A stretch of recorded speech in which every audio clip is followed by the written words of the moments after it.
આ FLN kit છે, FLN box, FLN education box.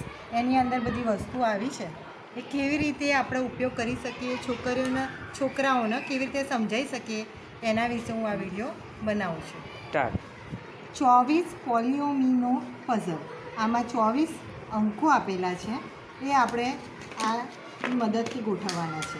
1 2 3 4, તો અહીં 1 2 3 4, પછી 5, જ્યાં 5 લખ્યું હોય ત્યાં છોકરાઓ શોધી કાઢશે. 5, પછી 6, પછી 7, અહીં ફરી 7 શરૂ થશે, તો અહીં 7, 7 પછી આવશે 8, 8 પછી આવશે 9, ઓકે, અને 9 પછી આવશે 10 11 12 છે, 13 14 15 16, તો અહીં આવશે 17 18 19. હવે આમાં આપેલું છે એક મોનોમિનો 1 છે, એટલે કે એક જ આંકડો હોય એવો આ એક વસ્તુ છે. એક ટ્રીમિનો એટલે કે 3 આંકડાવાળું એક જ છે. અને અહીં છે 5 ટ્રેટોમિનો એટલે કે 4 આંકડાના 1 2 3 4 વાળું એક, 1 2 3 4 વાળું એક, 1 2 3 4 વાળું એક, 1 2 3 4 વાળું એક, 1 2 3 4, એમ કુલ 5 ટેટ્રોમિનો છે. પંચાંગ કોયડો.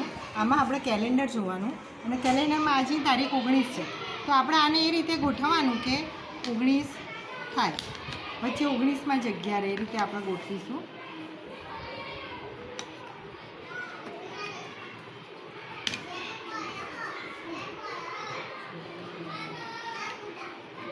હવે દરેકમાં આ 4 ટુકડાનો એક 7 આપેલા છે, એમાંથી એક કાઢી નાખવાનું, અને આ 4 ટુકડાનો ઉપયોગ કરવાનો, ત્યારે તારીખ બનશે. અને આ 4 ટુકડાનો ઉપયોગ એટલા માટે કરવાનો કારણ કે તમે જ્યારે આ સ્ટેન્ડ પર લગાવો ત્યારે એ વસ્તુ પડી જાય નહીં. હવે આજની તારીખ થઈ ગઈ 19. હવે આને આ સ્ટેન્ડ ઉપર બંને બાજુ ગોઠવી દેવાનું, આ રીતે ભરાય, એટલે આજની તારીખ બાળકોને ખબર પડે. ઓકે. FLN બોક્સમાં 2 પ્રકારની સીડી આપેલી છે, પીળી અને લાલ. પીળી સીડીમાં આપણે સાપ સીડી રમીએ છીએ એ રીતે 1 2 3 4 5 6 7 8 9 10, પછી અહીંથી ઉપર જવાનું 11 12 13 14 15 16 17, આ રીતે આખી સાપ સીડી ગોઠવવાની આવે છે. આ છોકરાઓને ખૂબ જ સહેલી પડે છે.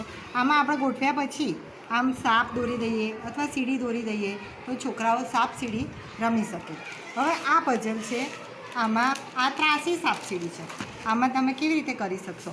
ગોઠવવાનું 1 2 તો 3 અહીં છે, પછી 4 અહીં છે, તો આના માટે 1, પછી 2 3 આડી, પછી 4 5 6, પછી 7 8 9 10, પછી આગળથી પાછું 11 12 13 14 15, અહીં પતી ગયું એટલે 16 17 18 19 20 21, પછી અહીં પતી ગયું એટલે 22 23 24 25 26.